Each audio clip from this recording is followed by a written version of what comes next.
LOC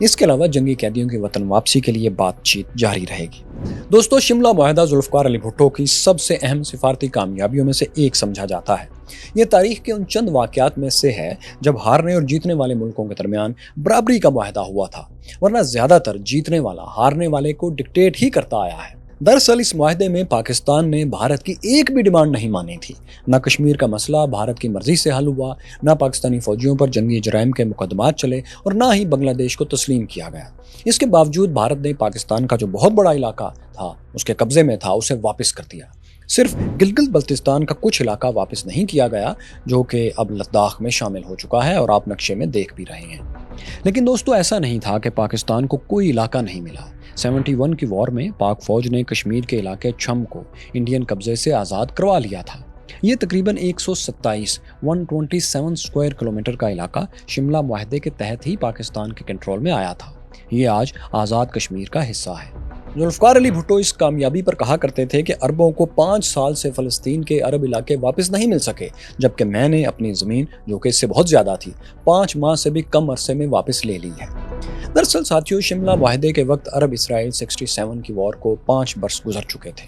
اس جنگ میں اسرائیل نے غزہ اور مغربی کنارے سمیت بہت سے عرب علاقوں پر قبضہ کر لیا تھا۔ یہ کہانی بھی آپ جانتے ہیں، ہم آپ کو عرب اسرائیل وار سیریز میں دکھا چکے ہیں۔ تو زیڈ بھٹو بھی اسی تناظر میں بات کر رہے تھے۔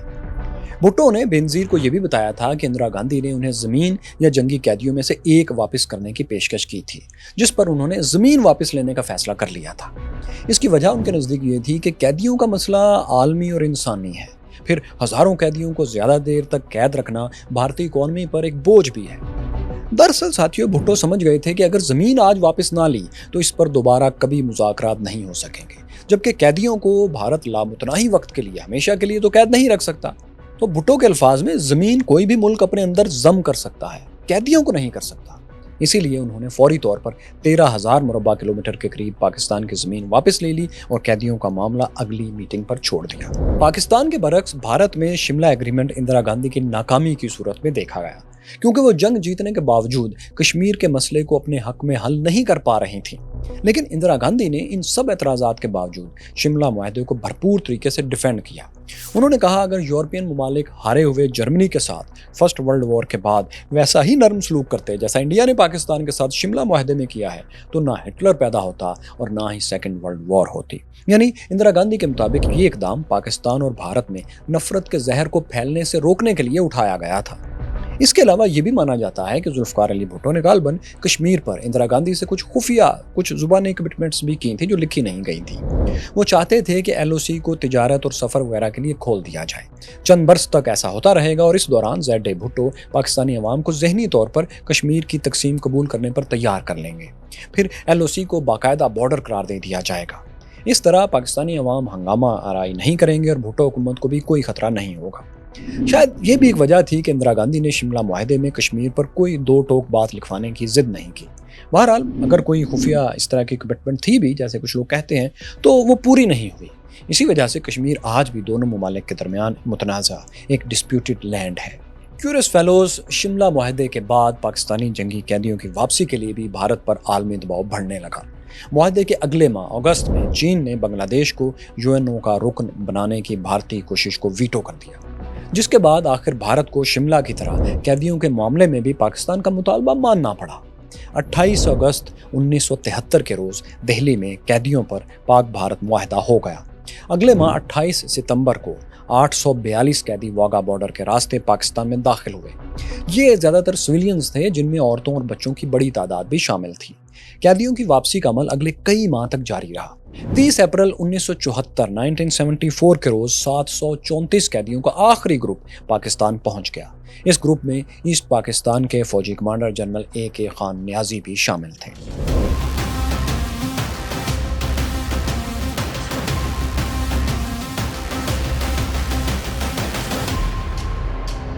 71 کی جنگ میں جہاں پاکستانی قیدی بھارت میں تھے تو 617 بھارتی فوجی بھی پاکستان میں قید تھے۔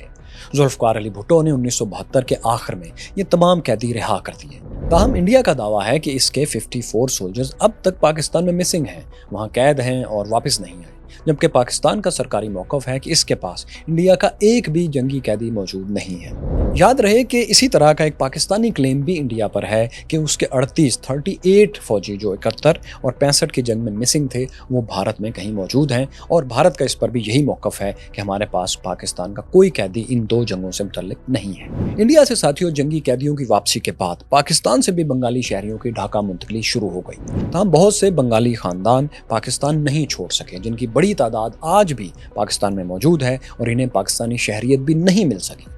اسی طرح بنگلہ دیش میں بھی تقریباً 50,000 پاکستانی شہری موجود رہے جنہیں بہاری کہا جاتا تھا، وہ بھی آج تک واپس نہیں لوٹ سکے۔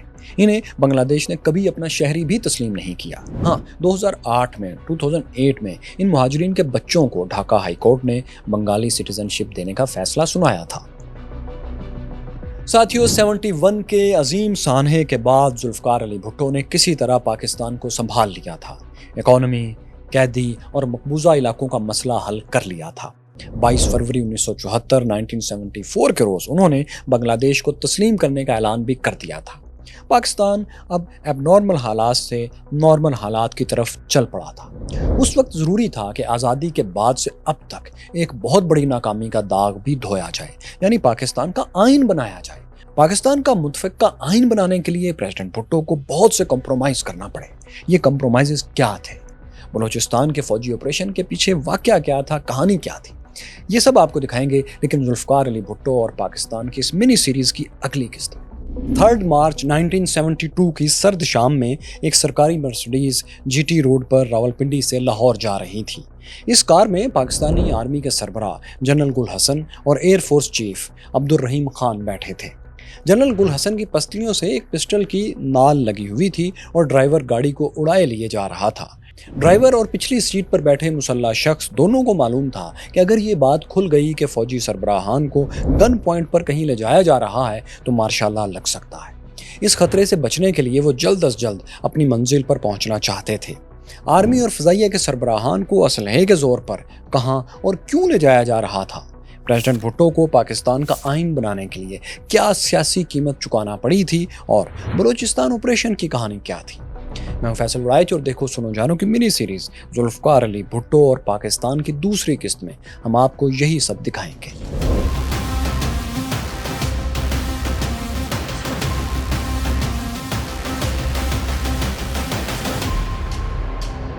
جنرل گل حسن اور عبد الرحیم خان کو اس مرسڈیز تک پہنچانے میں پنجاب پولیس کا بہت بڑا ہاتھ تھا۔ مائی کیورس فیلوز، ہوا یہ تھا کہ فروری 72 میں پنجاب اور خیبر پختونخوا میں پولیس نے ہڑتال کر دی تھی۔ اہلکار اپنی پروموشنز اور ڈبل تنخواہوں کا مطالبہ کر رہے تھے۔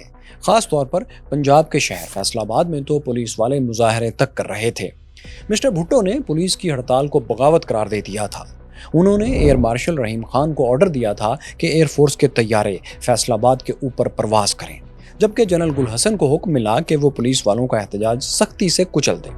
لیکن ہوا یہ کہ جنرل گل حسن اور رحیم خان دونوں نے یہ احکامات ماننے سے انکار کر دیا۔ اس حکم عدولی پر بھٹو غصے میں آ گئے۔ 3 مارچ کی شام انہوں نے آرمی اور فضائیہ کے سربراہان کو ایوان صدر راولپنڈی طلب کر لیا۔ گورنر پنجاب غلام مصطفیٰ کھر اور وفاقی وزیر غلام مصطفیٰ جتوئی بھی وہاں موجود تھے۔ صدر نے دونوں فوجی سربراہان سے استعفوں پر دستخط کروا لیے۔ اس کے بعد انہوں نے گورنر پنجاب کو حکم دیا کہ انہیں لاہور لے جا کر گورنر ہاؤس میں اپنا مہمان بنا لیں، یعنی انہیں تب تک وہاں بند رکھیں جب تک ان کی جگہ نئے کمانڈرز چارج نہیں سنبھال لیتے۔ مصطفیٰ کھر اور مصطفیٰ جتوئی ان دونوں کمانڈرز کو ساتھ لے کر مرسڈیز میں لاہور روانہ ہو گئے تھے۔ غلام مصطفیٰ جتوئی نے جنرل گل حسن کی پسلی کے ساتھ پستول لگا رکھا تھا۔ جنرل گل حسن نے اپنی یادداشتوں میں ذوالفقار علی بھٹو اور ان کے ساتھیوں کو ہائی جیکرز قرار دیا ہے، جبکہ مصطفیٰ کھر کہتے ہیں کہ یہ بات جھوٹ کا پلندہ ہے کہ ان کے یا مصطفیٰ جتوئی کے پاس کوئی اسلحہ تھا۔ بہرحال جنرل گل حسن اور رحیم خان صرف ایک روز گورنر ہاؤس میں ٹھہرے رہے۔ اگلے روز انہیں واپس راولپنڈی بھیج دیا گیا، جہاں پریزیڈنٹ بھٹو سے ان کی صلح ہو گئی۔ صدر نے دونوں کو آسٹریا اور اسپین کا سفیر بنا کر بیرون ملک روانہ کر دیا۔ ذوالفقار علی بھٹو نے صرف آرمی اور فضائیہ کے سربراہان ہی برطرف نہیں کیے، بلکہ نیوی سمیت تینوں فورسز کے 44 سینئر آفیسرز بھی نکال دیے۔ اس کی وجہ انہوں نے یہ بتائی کہ ان لوگوں کی توندیں نکلی ہوئی ہیں، یہ موٹے ہو گئے ہیں۔ I've already taken certain action, strong action, which no ordinary man would have taken tonight, in removing some of the fat and flabby generals. General Gul Hasan کی جگہ جنرل ٹکا خان اور رحیم خان کی جگہ ایئر مارشل ظفر چودھری کو ایئر فورس کا سربراہ بنا دیا گیا۔ صدر بھٹو نے ایک اور کام یہ کیا کہ ملٹری سربراہ کا عہدہ جسے پہلے کمانڈر ان چیف کہا کرتے تھے اسے بدل کر چیف آف سٹاف کر دیا، یعنی تینوں مسلح افواج کے سربراہان کو چیف آف دی سٹاف کہا جانے لگا۔ اس لحاظ سے جنرل گل حسن پاکستان کے آخری کمانڈر ان چیف تھے اور جنرل ٹکا خان پہلے آرمی چیف۔ بھٹو نے ٹی وی اور ریڈیو پر نئی فوجی اپوائنٹمنٹس کا اعلان کیا اور کہا کہ ہم نے پاکستان کی مسلح افواج کا برٹش کالونیل سٹرکچر بدل دیا ہے۔ مائی کیورس فیلوز، فوج میں ان رسمی تبدیلیوں کے بعد بھٹو حکومت نے پولیس کی ہڑتال بھی ختم کروا دی۔ گورنر پنجاب اسوا کھر نے اعلان کیا کہ پولیس والوں کی جگہ پیپلز پارٹی کے کارکن تھانوں میں ڈیوٹیز دیں گے۔ انہوں نے ہڑتالی پولیس والوں کو الٹیمیٹم دیا کہ 24 گھنٹے میں ڈیوٹی پر واپس آ جاؤ یا برطرف کر دیے جاؤ گے۔ اس دھمکی کے بعد اہلکار ڈیوٹی پر واپس آنے لگے اور ہڑتال اپنے انجام کو پہنچ گئی۔ تاہم اسٹرائک ختم ہونے کے بعد حکومت نے پولیس اور سرکاری ملازمین کے پے اسکیل بہتر کرنے کی طرف توجہ دی۔ پولیس اہلکاروں سمیت 1.25 لاکھ سرکاری ملازمین کی تنخواہوں میں 10 سے 40% اضافہ کر دیا گیا۔ ساتھیوں، فوج، پولیس اور سرکاری ملازمین کو مختلف طریقوں سے کنٹرول کرنے کے بعد ذوالفقار علی بھٹو آئین کی تیاری کرنا چاہتے تھے، لیکن اس میں مشکل یہ تھی کہ اگر متفقہ آئین بنانا تھا تو اپنی مخالف جماعتوں باچا خان کی نیشنل عوامی پارٹی نیپ اور مفتی محمود کی جماعت جمعیت علماء اسلام JUI کو بھی ساتھ ملانا ضروری تھا۔ یاد رہے کہ نیپ کے اس وقت سربراہ عبدالولی خان تھے، باچا خان بہت بوڑھے ہو چکے تھے۔ تو خیر، پنجاب اور سندھ میں اس وقت پیپلز پارٹی کی بھٹو حکومت تھی، لیکن سرحد یعنی موجودہ KPK اور بلوچستان میں ان دو پارٹیز کی حکومت تھی۔ خاص طور پر نیپ کا پلڑا بھاری تھا۔ پریزیڈنٹ بھٹو نے ان دونوں کو، نیپ کو اور JUI کو، ایک پولیٹیکل ڈیل کے لیے تیار کرنا شروع کیا۔ ڈیل میں طے کیا گیا کہ یہ دونوں پارٹیز مرکز میں پاکستان پیپلز پارٹی کو سپورٹ کریں گی اور بدلے میں بلوچستان میں نیپ کی حکومت قائم کر دی جائے گی، جو کہ پھر کر دی گئی۔ پارٹی کے ایک رہنما غوث بخش بزنجو کو گورنر اور سردار عطا اللہ مینگل کو وزیر اعلیٰ بلوچستان بنا دیا گیا۔ صوبہ سرحد یعنی موجودہ KPK میں بھی نیب کے ارباب سکندر خان کو گورنر بنایا گیا۔ تاہم وزیر اعلیٰ کا عہدہ JUI کو ملا اور مولانا مفتی محمود فضل الرحمان کے والد وہ چیف منسٹر بن گئے۔ اس ڈیل کے بعد پریزیڈنٹ بھٹو نے آئین پاکستان کی تیاری کا ایک ماحول سا ملک میں بنا لیا۔ معمولی تبدیلیوں اور کچھ رد و بدل کے بعد آخر کار معروف قانون دان عبدالحفیظ پیرزادہ کو آئینی کمیٹی کا سربراہ بھی مقرر کر دیا گیا۔ آئین پر کام شروع ہوا تو آئین بنانے والوں کے سامنے پہلا اور سب سے بنیادی سوال یہ تھا کہ کانسٹیٹیوشن صدارتی ہوگا یا پارلیمانی، پریزیڈنشل ہوگا یا پارلیمنٹیرین، یعنی امریکی نظام کی طرح صدر براہ راست منتخب ہو کر حکومت بنائے گا یا MNAs منتخب ہو کر پارلیمنٹ میں قائد ایوان یعنی وزیر اعظم منتخب کریں گے۔ ذوالفقار علی بھٹو ذاتی طور پر امریکہ سے زیادہ فرانس جیسے سیمی پریزیڈنشل سسٹم کے حق میں تھے۔ فرانس میں آپ جانتے ہیں کہ صدر اور وزیر اعظم دونوں عہدے ہوتے ہیں، لیکن پریزیڈنٹ براہ راست منتخب ہوتا ہے اور اسی کے پاس زیادہ اختیارات ہوتے ہیں۔ فوج اور ملکی خارجہ پالیسی مکمل طور پر اسی کے کنٹرول میں ہوتی ہے۔ وہ پرائم منسٹر کو نامزد کرتا ہے، اس کے اختیارات میں کمی کر سکتا ہے اور کیبنٹ کے اجلاس کی صدارت بھی وہی کرتا ہے یا کر سکتا ہے۔ پریزیڈنٹ پارلیمنٹ کے لوئر ہاؤس یعنی قومی اسمبلی کو برطرف اور ڈیزالو تک کر سکتا ہے۔ کسی ایمرجنسی کی صورت میں پریزیڈنٹ حکومت کے تمام اختیارات اپنے کنٹرول میں لے کر فیصلے بھی کر سکتا ہے، لیکن قانون سازی لیجسلیشن کا کام وزیر اعظم کی نگرانی میں پارلیمنٹ کرتی رہتی ہے۔ تو مسٹر بھٹو پاکستان میں اسی قسم کا نظام دراصل خود چاہتے تھے، لیکن نیب سمیت باقی پاکستانی سیاسی جماعتیں پارلیمانی ڈیموکریسی کے حق میں تھیں۔ کیا ہوا کہ اکتوبر 72 میں ذوالفقار علی بھٹو نے آئین پر صلاح مشورے کے لیے آل پارٹیز کانفرنس بلا لی۔ کانفرنس میں مولانا مودودی کی جماعت اسلامی، ولی خان کی نیب اور JUI سمیت پاکستان کی تمام اہم جماعتیں شریک تھیں۔ 4 روز تک بحث و مباحثہ ہوتا رہا اور اس کے بعد ایک حتمی فارمولہ طے پا گیا۔ اس کے تحت ذوالفقار علی بھٹو نے صدارتی نظام پر کمپرومائز کر لیا اور پارلیمانی سسٹم کو قبول کر لیا۔ یہ وہ قیمت تھی جو ذوالفقار علی بھٹو کو ایک متفقہ آئین بنانے کے لیے ادا کرنا پڑی۔ کانفرنس میں طے کیا گیا کہ ملک کا نام اسلامی جمہوریہ پاکستان ہوگا، صدر اور وزیر اعظم ہر صورت مسلمان ہوں گے، قرآن و سنت کے خلاف کوئی قانون نہیں بن سکے گا، صوبوں کو آٹونمی ملے گی، قومی اسمبلی کے ساتھ سینٹ کا ادارہ بھی قائم ہوگا جس میں تمام صوبوں کو، چھوٹے بڑے تمام صوبوں کو برابر کی نمائندگی دی جائے گی۔ اس فارمولے نے مذہبی اور چھوٹے صوبوں کی نمائندہ دونوں جماعتوں کو اور دیگر جماعتوں کو مطمئن کر دیا۔ 20 اکتوبر کو اس آئینی فارمولے کا اعلان ہو گیا۔ پاکستان کی تاریخ میں غالباً یہ پہلا موقع تھا کہ تمام سیاسی جماعتیں کسی ایشو پر متفق تھیں، لیکن یہ اتفاق زیادہ دیر قائم نہیں رہا۔